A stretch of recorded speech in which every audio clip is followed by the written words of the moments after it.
Hello everyone, today I'm going to continue the paper 3, 2021 from the last lesson. If you like the lesson, please subscribe so you can see more lessons like this one. This is GCSE Higher Maths. The first exercise of this question, this is number 1, is to find the outlier. The outlier is a point that is away from the rest. And the only point that you see that is away from the group of the points is the point with the coordinates 118. So this is the first part of the question, to find the outlier. So the second part is to find an estimate of the carbon monoxide level for the day where 370 cars pass the point on the road. And let's see the graph. The graph on the horizontal axis is the traffic, and the vertical axis is the carbon monoxide level. So we have two sets of data, and this data represents traffic and carbon monoxide. So to answer this part of the question, we need to draw the line of best fit. And using the line of best fit, the line of best fit is a line that passes through the majority of the points. And using this line, we can find an estimate for the carbon monoxide level. So we start from the 370 on the horizontal axis, and we check on the vertical axis is an estimate 14. So it's 14 mg cubic meters. The third part is to give a comment. She says that there is an outlier, means there is no correlation. This is wrong, because outlier doesn't measure any correlation at all.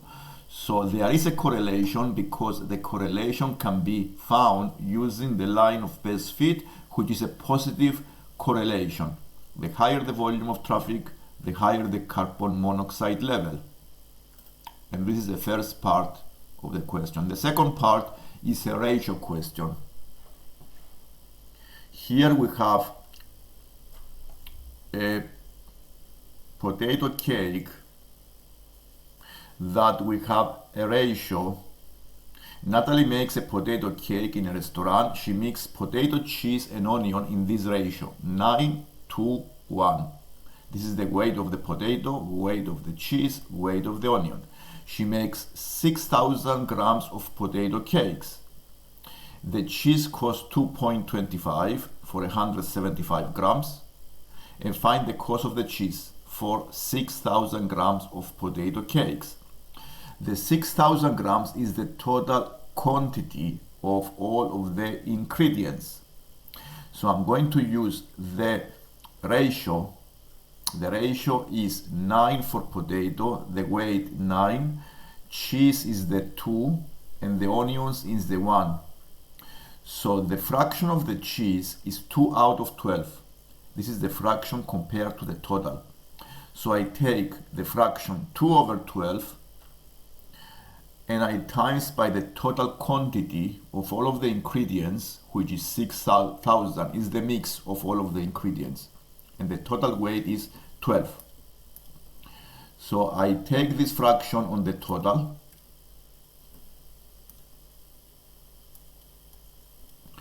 and I found the amount of cheese. The amount of cheese I use for potato cakes is 1,000 grams. And it says here that the cheese costs 2.25 for 175 grams. So I divide 1,000 by 175 and then I times by the cost, 2.25, and then I found the cost of cheese that she needs. And this is 13.5 pounds. And this is the second question. The third one is numbers standard form. The first one, part A, is to change a number into whole number. This is a standard form. 4.5 times 10 to the power 5. This is 4,500 thousandths. 450,000. Yeah. So the second part is to make the number in standard form. This is 0.007. So we change this into 7 times 10 to the power of -3. And the part C is to find the value of 4.2 times 10 to the power of 3 plus 5.3 times 10 squared. One way to do this is to change the numbers in standard form and make them having the same power. So I can change the second number and make it a power of 3, 10 to the power of 3, by dividing by 10. So this becomes 0.53 and times by 10. So it becomes 10 to the power of 3. Since these are the like terms, I can add them as 4.73 times 10 to the power of 3. Okay, now this number is a standard form because this number, the 4.73, is between 1 and 10 and followed by multiplication by power of 10. This is a numbers in standard form. The next topic is to compare two companies and see which one take more time and find the difference between the times it takes for each company to fill a tank with water. The total capacity is 2,400 liters. Company A supplies water at a rate of 8 liters in 1 minute and 40 seconds, and the company B supplies water at a rate of 2.2 gallons per minute. The rate here is 1 gallon is 4.54 liters. Company A will take more time to fill the tank than company B. Find the difference between these two times. To do this, we need to divide the total capacity of water by the rate. The rate is 8 liters per 1 minute and 40 seconds. Here we need to change both of minutes and seconds into minutes. To change this, we can either make them seconds or we can change both in minutes. To change both in minutes, we can make it 1 minute and 40 seconds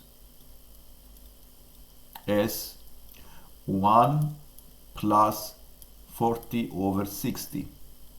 And this gives you 1 and plus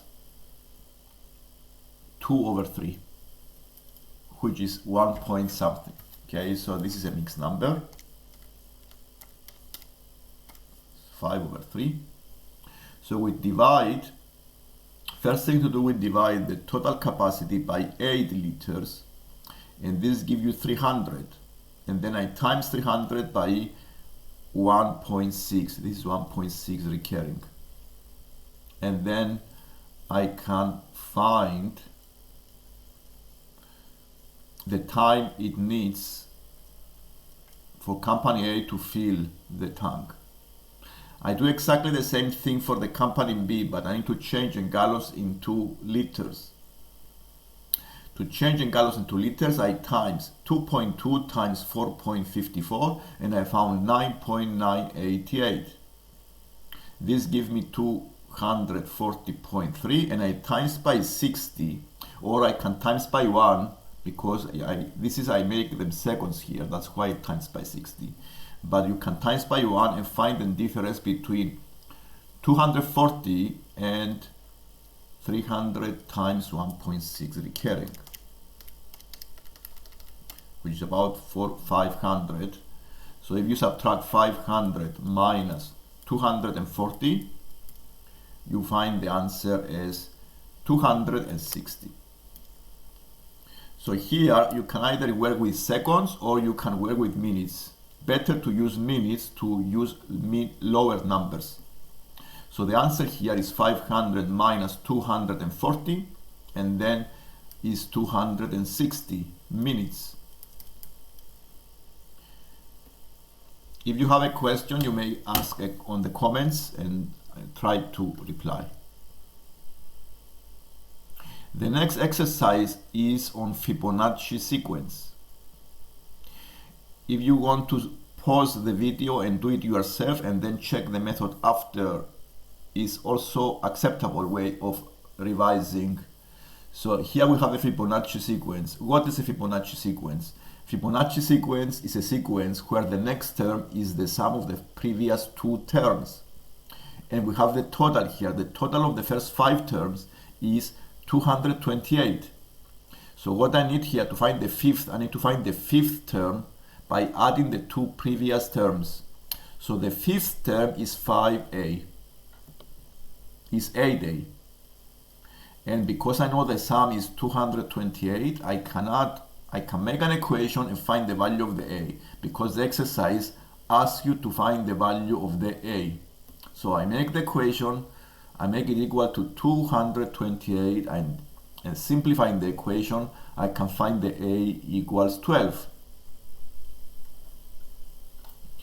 The next exercise here is probabilities.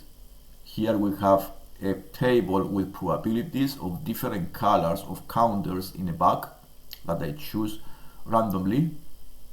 And we now have some information. The probability of taking a green is 0.2 more than the probability of taking a pink. And we know that total probabilities always add up to a 1.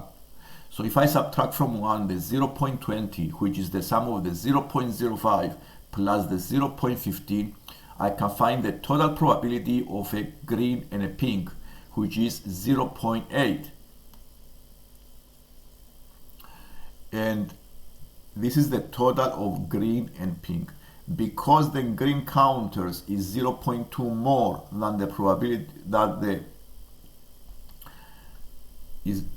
probability of taking a pink counter, so it have to be 0.5 and 0.3. Or you can make an equation and write x plus 0.2 is equal to 0.8 and find the value of the x. And this is how you find the probabilities. For the part B, we need to find what are the total number of counters inside the bag. We know that there are 18 blue, and we know the probability of a blue is 0.15. By preparing the equation, 18 over the total is equal to 0.15. Solving the equation gives you the total number of counters. The 18 over the total is the probability of choosing a blue, and I know this is equal to 0.15. I make the equation, I solve the equation, and I found the value of the total counters. The next exercise is on sectors and finding the region of a segment. So here we have a diagram with a sector and a triangle, a right angle triangle. And we want to find the region that is bounded by the arc and the line, which is the segment. To find this region, we subtract from the area of a sector the area of the triangle.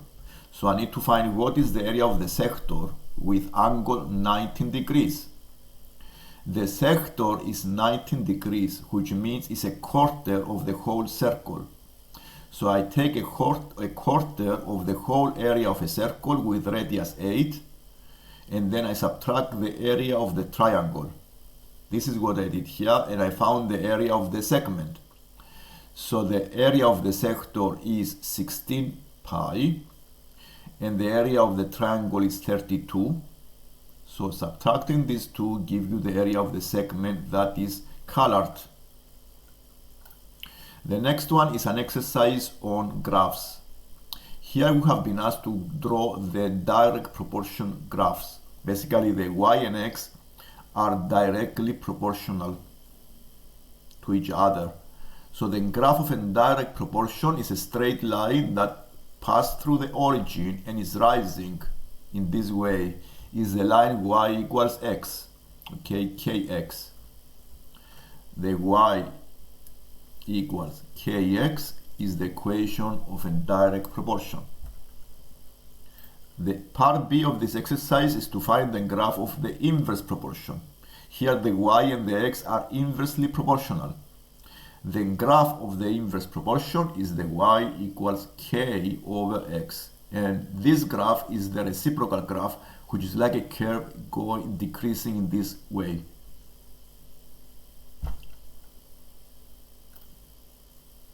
The number 9 is a proportions, data proportions. Here on Monday, 12 people took 5 hours to clean number of cars. On Tuesday, 15 people cleaned the same number of cars. Assuming that all the people work at the same rate, find how many hours 15 people took to clean the cars. The first step here is to recognize that the people and the time here, the number of people and the amount of time are inversely proportional. And I have data of 12 people. I have 5 hours for 12 people. So you need to find a number, change the 12 into a number that is a factor of both. So I can divide the 12 by 4, but I need to times the 5 by 4 because these data are inverse proportions, inversely proportional. So I divide the 12 by 4, I have a 3. I times 5 by 4, I have 20. And then to change the 3 into 15, I need to times 3 by 15, and I divide 20 by 5.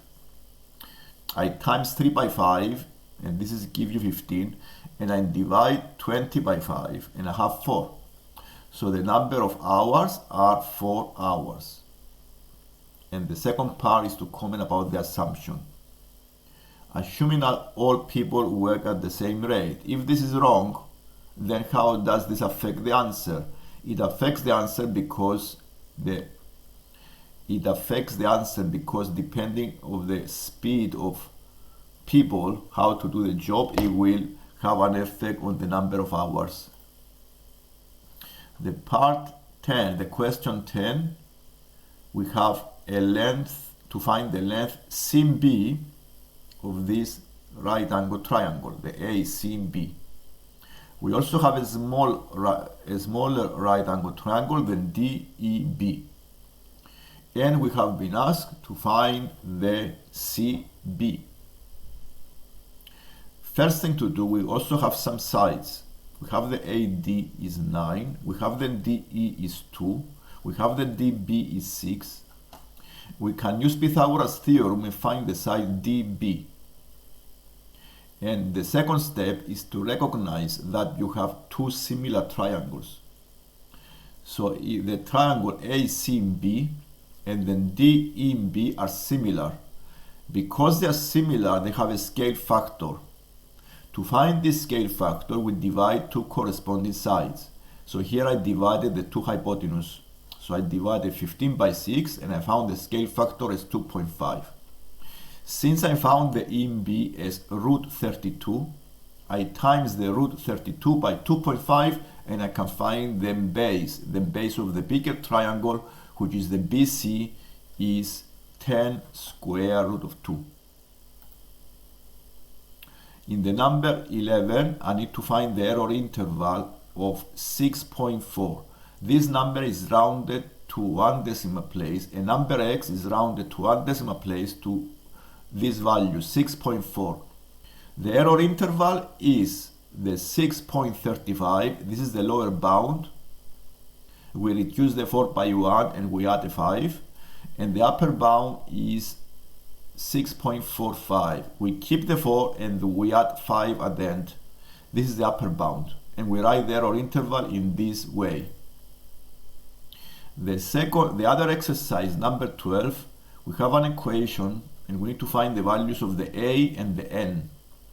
The left-hand side of the equation is equal to the right-hand side of the equation. And before finding these values, we need to expand the brackets and simplify the equation using the indices. The indices rule I used is the one you see on the screen. A to the power of b to the power of c is equal to the a to the power of b times the c. So in this way, the left-hand side is a to the power of 1 over n times x to the power of 6 over n. Since both sides are equal, we compare the coefficients and the powers, and then I make two equations. Because I have an equation, the powers have to be equal, so the 6 over n equals 3, so the n must be 2. And since the n is 2, then the a to the power of 1 over 2 is equal to 7, This is the square root of a number is 7, so the number is 49. And this is the answer for number 12. And the next one, which is a bit interesting question, is coordinate geometry.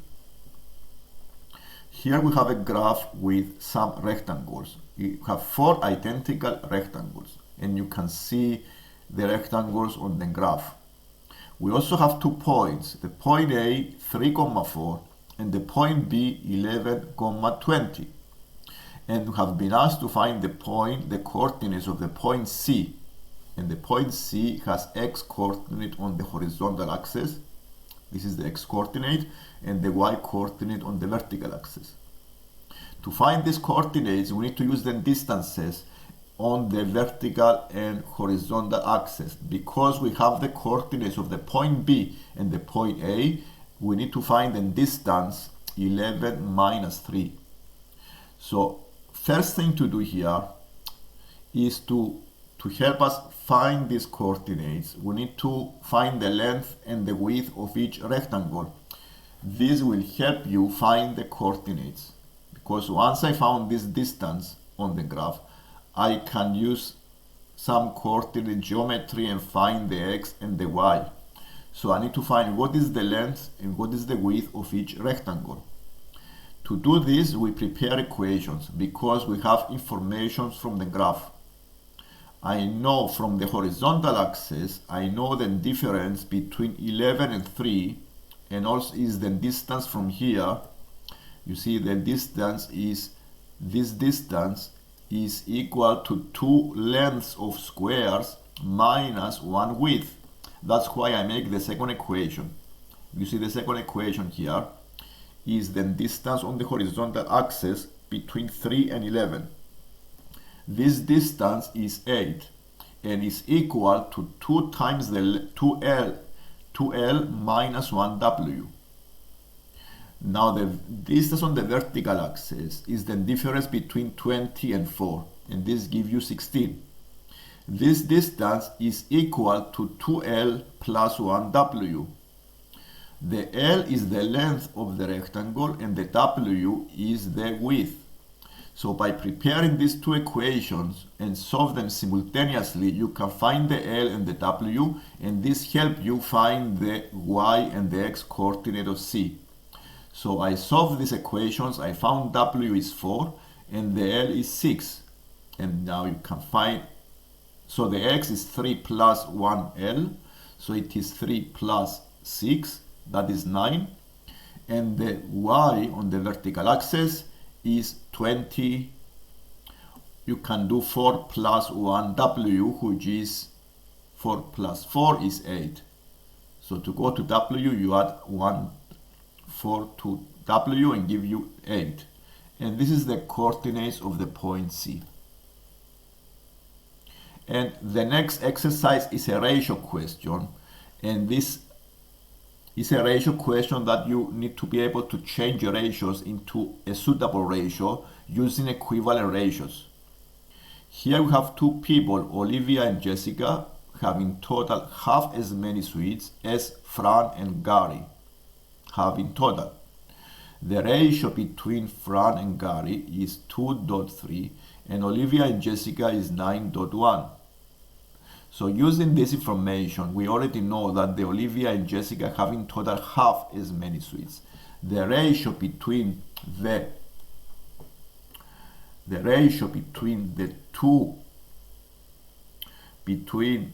Fran and Gary is 2.3 and the ratio between Olivia and Jessica is 8.2. And here, one way to do this, there are different ways. One way is to change the ratio in such a way that the second pair, Olivia and Jessica, is half the F and G, the Fran and Gary, the ratio. So you can change this ratio in such a way so the first one, for example this one here, this is the first one, must be 2 times the second. Or you may use the method I use here with the fractions. Okay, so you see the first fraction is 2 over 5, 3 over 5, then this is 4 over 10, 6 over 10, you change this into 4 over 10, 6 over 10, or you can also use the 2.3 and change, this is better to change the first ratio. So if you make the first ratio 2.3, you times by, you can times here by 4, so you have 2 times 4 is 8, and 3 times 4 is 12. In total you have 20, and you can keep the other ratio 9.1 as 10, and you see these two ratios now agree with the question. The 8, the 20 and 10, the 20 is 2 times more than the 10, and this is the agree with the Olivia and Jessica have in total half as many sweets as Fran and Gary. Fran and Gary is the first pair.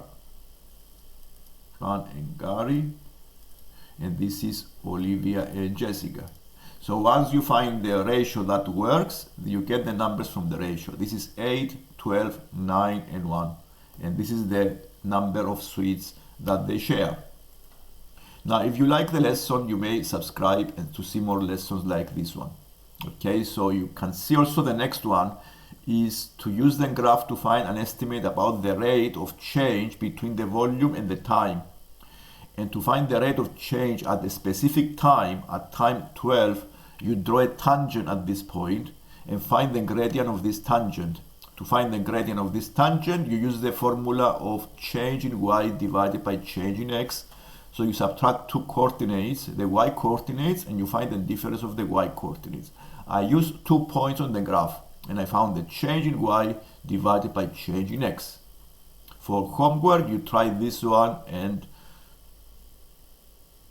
if you have a question, you ask comments. Thank you for watching.